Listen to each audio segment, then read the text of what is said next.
Hello 7th class. तो आज हम हिंदी में पाठ 15 पढ़ेंगे जिसका नाम है भगत सिंह के पत्र।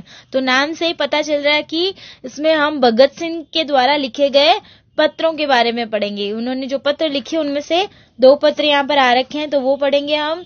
इस पाठ के माध्यम से हमें ये बताया गया है कि देश के लिए अपने प्राण न्योछावर करना ये हमारा पहला कर्तव्य होता है कि हम अपने देश की रक्षा के लिए अपना सब कुछ न्योछावर कर दें, यही हमारा कर्तव्य है। तो चलिए पाठ शुरू करने से पहले हम इसके शब्दार्थ देख लेते हैं। बहुत ही उर्दू वाले शब्दों का प्रयोग हुआ इसमें।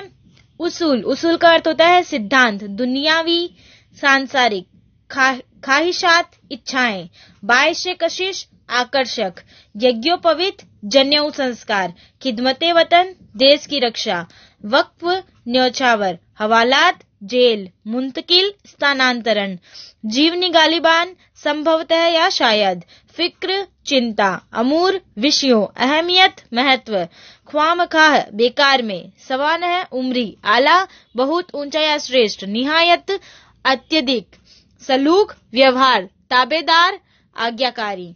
ठीक है, ये अच्छे से लर्न करने आपको और नोटबुक में करने हैं। चलिए पाठ शुरू करते हैं अब। पूज्य पिताजी नमस्ते।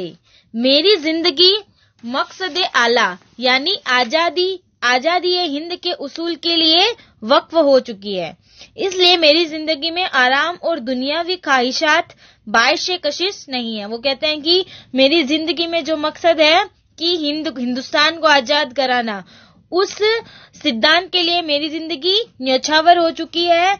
इसलिए मेरी जिंदगी में आराम, सांसारिक इच्छाएं और आकर्षण के लिए कोई जगह नहीं है। आपको याद होगा कि जब मैं छोटा था तो बापूजी ने मेरे यज्ञोपवीत के वक्त ऐलान किया था। यज्ञोपवीत क्या होता है? जनेऊ संस्कार होता है कि मुझे खिदमते वतन के लिए वक्फ कर दिया गया है। कि उन्होंने कहा था कि मुझे देश के लिए न्योछावर करने के लिए, देश की रक्षा के लिए उन्होंने मुझे क्या कर दिया है? न्योछावर कर दिया है। लिहाजा मैं उस वक्त की प्रतीक्षा कर रहा हूँ।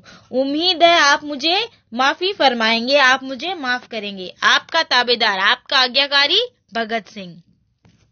दूसरा देखो, दूसरा उन्होंने लिखा है दिल्ली जेल 26 अप्रैल 1929।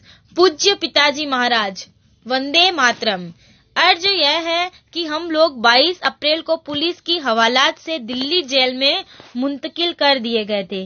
कि 22 अप्रैल को पुलिस की जेल से उनको दिल्ली जेल में स्थानांतरित कर दिया गया था और इस वक्त दिल्ली जेल में ही है। मुकदमा 7 मई को जेल के अंदर ही शुरू होगा।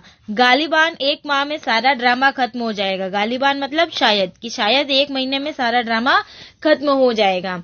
ज्यादा फिक्र करने की जरूरत नहीं है। मुझे मालूम हुआ कि आप तशरीफ लाए थे, कि आप आए थे मुझसे मिलने और किसी वकील वगैरह से बातचीत की थी और मुझसे मिलने की कोशिश भी की थी, मगर तब सब इंतजाम न हो सका।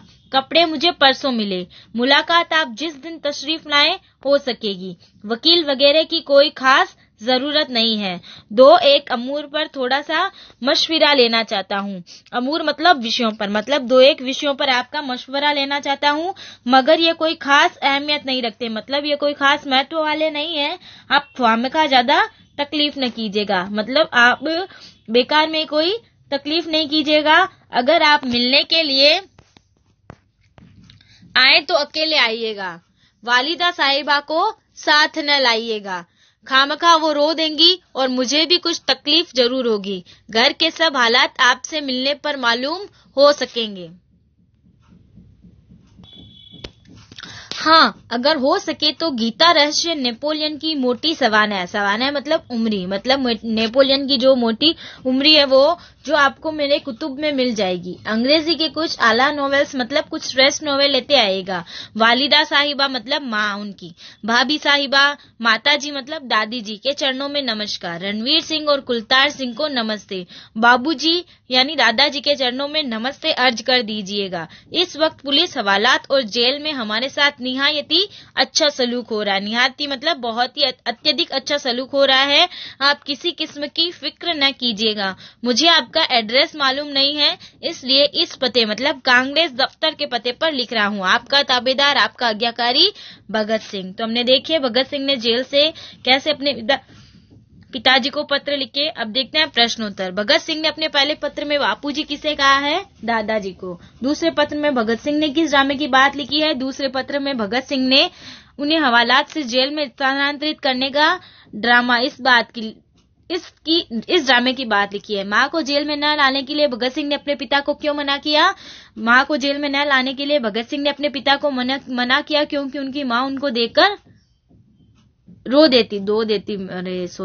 यहाँ पर आप इसको करेक्ट कर लेना, यहाँ पे आ जाएगा रो देती। ठीक है। उसके बाद है 5वां, भगत सिंह अपना घर छोड़ने के लिए क्यों मजबूर हुए? भगत सिंह अपना घर छोड़ने के लिए मजबूर हुए अपने देश को आजाद कराने के लिए, आंदोलन में शामिल होने जाने के लिए भगत सिंह अपना घर छोड़ने के लिए मजबूर हुए। और भगत सिंह किस वक्त की प्रतीक्षा कर रहे थे? अपने वतन के लिए शहीद होने के वक्त की भगत सिंह प्रतीक्षा कर रहे थे। अब है भगत सिंह ने किसको पत्र लिखा? पिताजी को। आगे आ जाओ पेज पे। भगत सिंह ने यह पत्र कहां से लिखा? दिल्ली जेल से। मुकदमा कब शुरू हुआ? 7 मई 1929 को। भगत सिंह ने किसको साथ न लाने को कहा? वालिदा साहिबा को। भगत सिंह ने पत्र किस पते पर भेजा? कांग्रेस दफ्तर की। उम्मीद है कि आप मुझे माफी फरमाएंगे। भगत सिंह ने अपने पिता से कहा, आप फार्म का ज्यादा तकलीफ न कीजिएगा। भगत सिंह ने अपने पिता से कहा। और इस वक्त पुलिस हवालात और जेल में हमारे साथ निहायत ही अच्छा सलूक हो रहा है, यह भी भगत सिंह ने अपने पिता से कहा। नीचे दी पंक्तियों का भावार्थ लिखो। मेरी जिंदगी चुनकर आराम और दुनियावी ख्वाहिश बायस से कशिश नहीं है। बापूजी ने मेरे यज्ञोपवीत के वक्त ऐलान किया था। भावार्थ नहीं है, रिक्त स्थानों की पूर्ति है, ये ध्यान रखना। लिहाजा मैं उस वक्त की प्रतीक्षा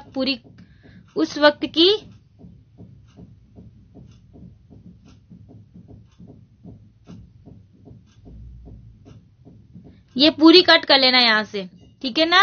यहाँ से तीसरे में पूरी कट कर लेना। उस वक्त की प्रतीक्षा कर रहा हूँ। गालिबान 1 माह में सारा ड्रामा खत्म हो जाएगा। अंग्रेजी के कुछ आला नोवेल लेते आइएगा। फिर है शब्द ज्ञान में इनका वचन परिवर्तन करना है। उम्मीद का उम्मीदें, कोशिश का कोशिशें, उसूल का उसूलों, मशविरा का मशविरे, तकलीफ का तकलीफें, वकील का वकीलों, जरूर का जरूरी होगा, हालात का हालातों। और फिर विलोम शब्द है उम्मीद का नाउम्मीद, तकलीफ का आराम, फिक्र का बेफिक्र, अच्छा का बुरा, जिंदगी का मौत, खास का आम। के बाद भाषा ज्ञान में वाक्य प्रयोग करना है इन शब्दों का। और फिर है सोचो और बताओ में भगत सिंह ने पत्र किसको लिखा था? अपने पिता को। भगत सिंह ने पत्र कहां से लिखा था? दिल्ली जेल से। और भगत सिंह के साथ हवालात में कैसा सलूक किया जा रहा था? अच्छा सलूक किया जा रहा था। ठीक है, तो ये आपका पाठ हो गया। अब आपको नोटबुक में करना है शब्दार्थ क और शब्द ज्ञान का क और ख और भाषा ज्ञान और सोचो और बताओ। ठीक है ना। लिखित का क करना है, शब्द ज्ञान का क ख करना है, भाषा ज्ञान करना और सोचो और बताओ। ये आपको अपनी नोटबुक में सुंदर सुंदर राइटिंग में करना है। ये आपका हिंदी फर्स्ट का पार्ट 15 कंप्लीट हो गया है। ओके।